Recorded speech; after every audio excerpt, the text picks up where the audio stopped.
जय हिंद दोस्तों। तो कैसे हैं आप सब।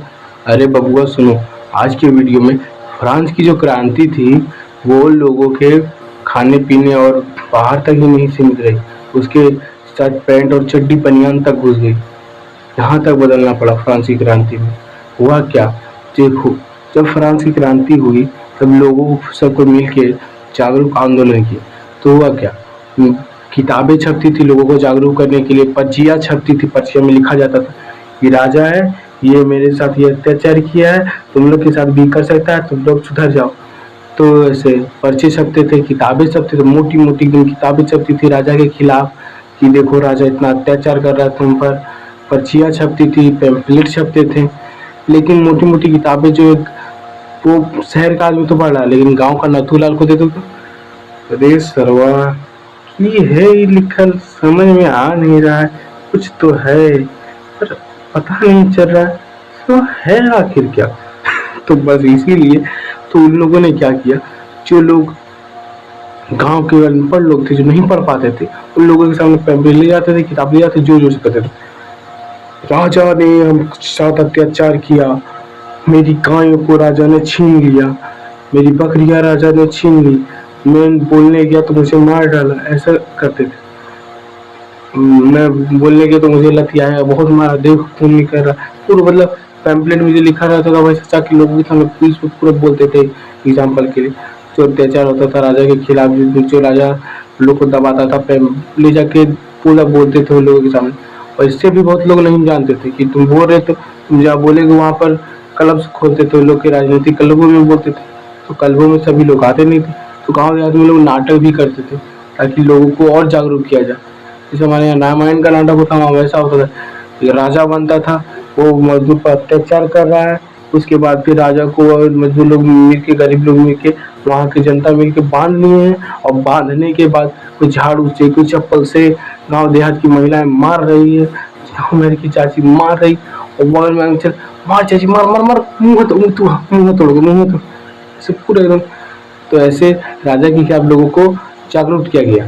तो हम लोग ये क्यों जान रहे कि फिर राजा ने उन पर सेंसर लगा दिया था। तो क्या किस किस चीजों पर बंदी चलाई थी, देखो राजनीतिक पहनावा और बोलचाल सब बदल गई थी, पुस्तकें तक बदल गई थी।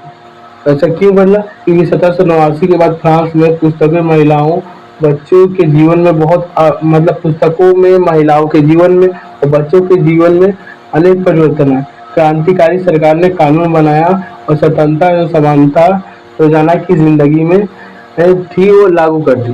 तो क्या जो क्रांति की सरकार थी उसने कानून बनाया कि स्वतंत्रता और समानता लोगों के जीवन में मतलब लोगों के जीवन में उभरनी चाहिए।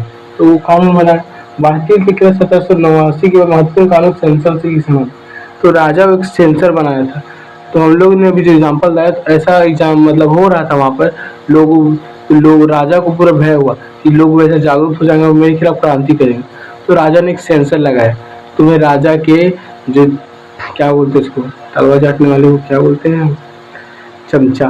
तो वो राजा के चमचे के पास जाना पड़ता था और लेना पड़ता था राजा के खिलाफ। क्योंकि राजा के गांव का ही नथुलाल राजा के पास गया और राजा के चमचा के पास गया और सरकार मेरे पास तो मैंने नाटक तैयार किया, मुझे गांव में दिखाना है नाटक। इस नाटक में राजा गंजा है और वो दिखा रहे हैं राजा के खिलाफ। चमचा बोला अच्छा बहुत बढ़िया नाटक। ताली जाके सैनिक को बुलाया, सैनिक आए, इसको उठा के जेल में डाल दिया। बहुत बढ़िया नाटक बना है। और उसका पूरा लग गया। तो ऐसा मतलब ऐसा होता था जब सेंसरशिप आया तब। तो सेंसरशिप में मतलब तुम राजा के खिलाफ ना बोल सकता है ना छाप सकता है, मतलब कुछ भी तुमको छापना बोलना तो राजा को पहले राजा का परमिशन लगता था, तब तुम उसे छाप सकते हो, उसको सेंसरशिप कहते थे। तो बोलता उसको तुम नाटक निकाल सकता है, तब पुस्तकों में छाप सकता है, तब उसका पैम्पलेट छाप सकता है, तो वही सेंसरशिप था। तो प्रजातांत्रिक राजतंत्र, लिखित सामग्री और सांस्कृतिक गतिविधियाँ, किताब, अखबार, नाटक राजा के सेंसर पास के बाद ही प्रकाशित या मंचित किया जाता है। नाटक पास करेगा तब तुम गाँव में दिखा सकता है। और अखबार, नाटक, पुस्तक और क्या था, गतिविधियाँ और सांस्कृतिक गतिविधियाँ सब तुमको राजा से परमिशन लेना पड़ता था, ये प्रजातांत्रिक सरकार ने कानून बनाया था, इसको वास्तविक के किला के पतन के बाद जब वास्तविक का किला तोड़ दिया गया, तो उसके बाद सबसे महत्वपूर्ण कानून बना के सेंसरशिप खत्म कर दिया गया। और उसके बाद क्या हुआ, अब अखबारों अभिव्यक्ति की घोषणा एवं मतलब अधिकारियों की अधिकारों की घोषणा पत्र एवं अभिव्यक्ति की स्वतंत्रता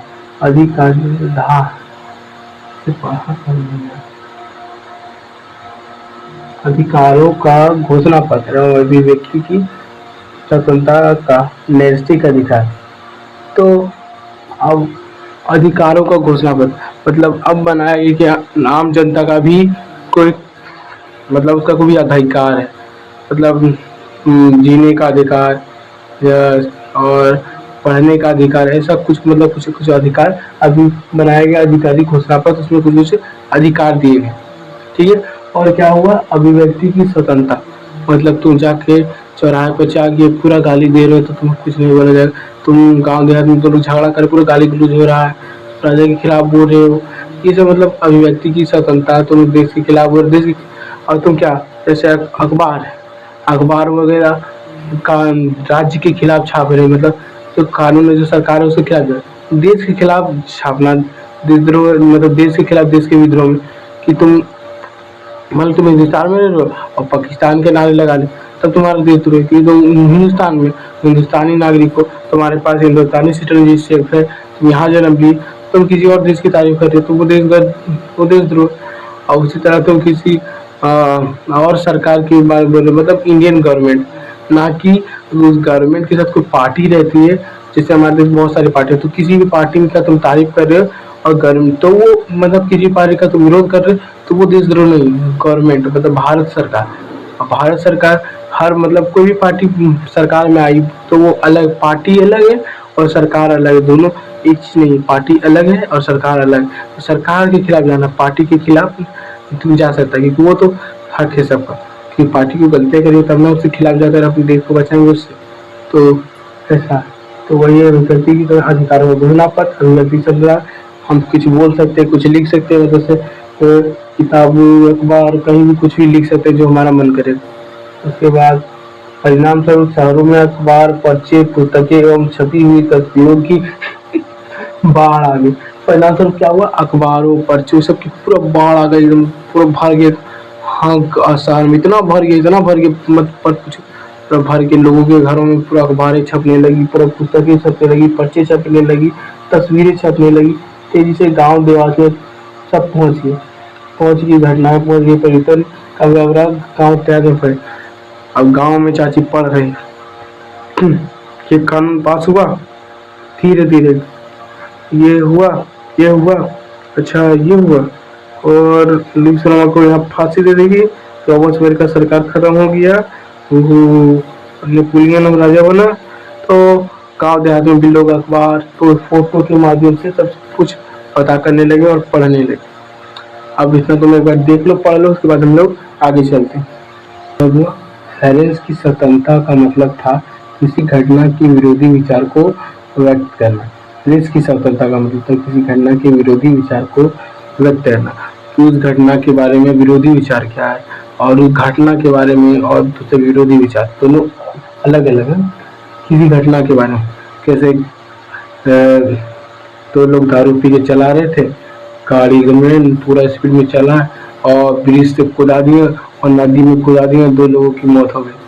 और कि ट्रक आया जोर से एकदम जोर से मारते जोर से पोल में ठोक दिया और पूरा बिजली का पोल गिरा दिया। ऐसी घटनाएं और विरोधी विचार, जैसे मान लो कोई लॉ पास हुआ तो वो लॉ क्या है पहले वो लिखते थे, उसके बाद उसके विरोध में लिखते थे, इससे क्या क्या खराब हो सकता है हम लोग का स्थिति, क्या क्या बढ़िया हो सकता है वो सब। तो प्रेस की स्वतंत्रता का ये मतलब कि मतलब तुम्हें लिखना है, जो बात सच है जो हो सकता है वो सही बताना। अब तुम्हें ऐसा नहीं चाटुकारिता करना, सही बात बताना। तो फ्रांस में वैसा प्रेस स्वतंत्र था और वो ऐसी बात बताता था। लुईस सोलमा के बाद दबाव में वो नहीं पड़ा था।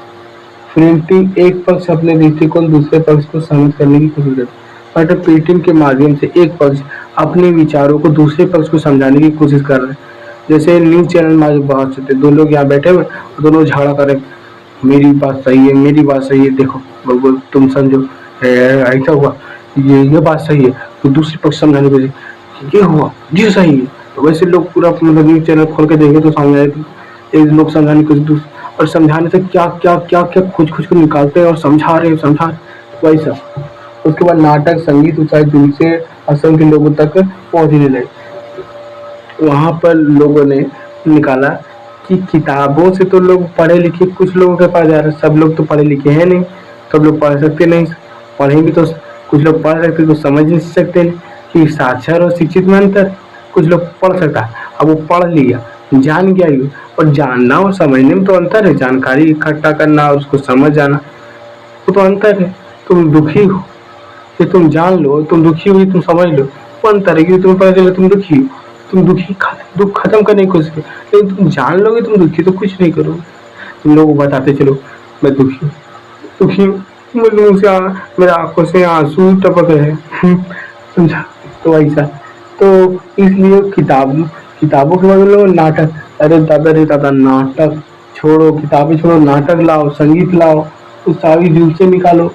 तो वो लोग नाटक खूब लाते थे, एक नाटक खत्म हुआ दूसरा चालू, गाना गाते रुई सोल वाले ऐसा किया हम लोगों का अनाज छीन लिया, कर बढ़ाएगा वो तुमको सताएगा वो, कर बढ़ाएगा वो तुमको सताएगा वो, खून चूसेगा कुलीन वर्ग और खून चूसेगा कुलीन वर्ग, और तुम्हें सताएगा वो, और तुम्हें सताएगा वो, तेरी तकलीफों का मजा लेता है वो पादरी बग लेता तुमसे आना, उसके तुम हो जाओ अब खिलाफ। ऐसे गाना गाते जाता था और गाना गा गा के लोगों को समझाया जाता था, जूं से निकाले जाते थे, नाटक होती थी, स्वतंत्रता, न्याय, बारे में राजनीतिक व दार्शनिक पांडित्यपूर्ण लेखन समझाने का जोड़ने का लोकप्रिय तरीका था। अभी पांडित्यपूर्ण लेखन क्या होता था पता है? वहाँ ज्ञानी महात्माओं की कोई कमी नहीं थी। तो कौन कौन से थे कमेंट बताओ। सबसे पहला क्या था पता है? रूसो था, मॉन्टेस्क्यू था, वोल्टेयर था। तो इन सब लोगों ने अपने विचारों को, मतलब ऐसे महान लोग अपने विचारों को किताब जिस ग्रंथों में लिखते उन्हें ये पांडित्यपूर्ण लेखन कहते थे। बहुत गंभीर गंभीर बातें लिखी जाती है, जैसे क्या राजनीतिक दार्शनिक में राजनीतिक क्या होता है, सत्ता में तीन परिवर्तन, जैसे न्यायपालिका में और राज्य, न्यायपालिका, विधायिका और कार्यपालिका में बंटवारा। ऐसे ऐसे मतलब गंभीर गंभीर बातें लिखी जाती है। और समझाने का सबसे सुगम तरीका यही क्यों था, सबसे आसान तरीका कि लोगों ने किताबें में लिखा था, सब किताबों में बताया सबसे बढ़िया बढ़िया चीज कि ऐसे विरोध हो रहा है, अब व्यक्ति की स्वतंत्रता होनी चाहिए, लोगों को उनका हक मिलना चाहिए, दास प्रथा नहीं होनी चाहिए, किसी का खून नहीं चूसना चाहिए। तो ऐसे किताबों में लिखा था। तो इसीलिए समझाने का सबसे बढ़िया तरीका यही था। स्वतंत्रता, न्याय, बारे में राजनीतिक और दार्शनिक बहुत राजनीतिक विचार, दार्शनिक विचार समझाने का सबसे लोकप्रिय तरीका यही था, क्योंकि किताबें पढ़ना मुट्ठी भर शिक्षित लोगों के लिए नहीं संभव था। अब किताबें पढ़ना मुट्ठी भर लोगों के लिए ही संभव था, सब कोई किताबें नहीं पढ़ सकते। तो उन्हें नाटक वगैरह और संगीत, उत्साही, तो ये लोग किताबें लिखते थे। दार्शनिक लोग, राजनीतिक लोग बड़ी बड़ी किताबें लोगों के लिए, उसका वो लोग नाटक बनाते थे, तो लोगों को समझाते थे। समझ में आया बाबू? अब हम लोग मिलेंगे अगले वीडियो में, और उस वीडियो में आगे मतलब जो हुआ इसका पूरा सारांश देखेंगे और कुछ क्वेश्चन करेंगे, ताकि और चैप्टर अच्छे से समझ में आ जाए। तो ये था कुल आज का चैप्टर। Thank you.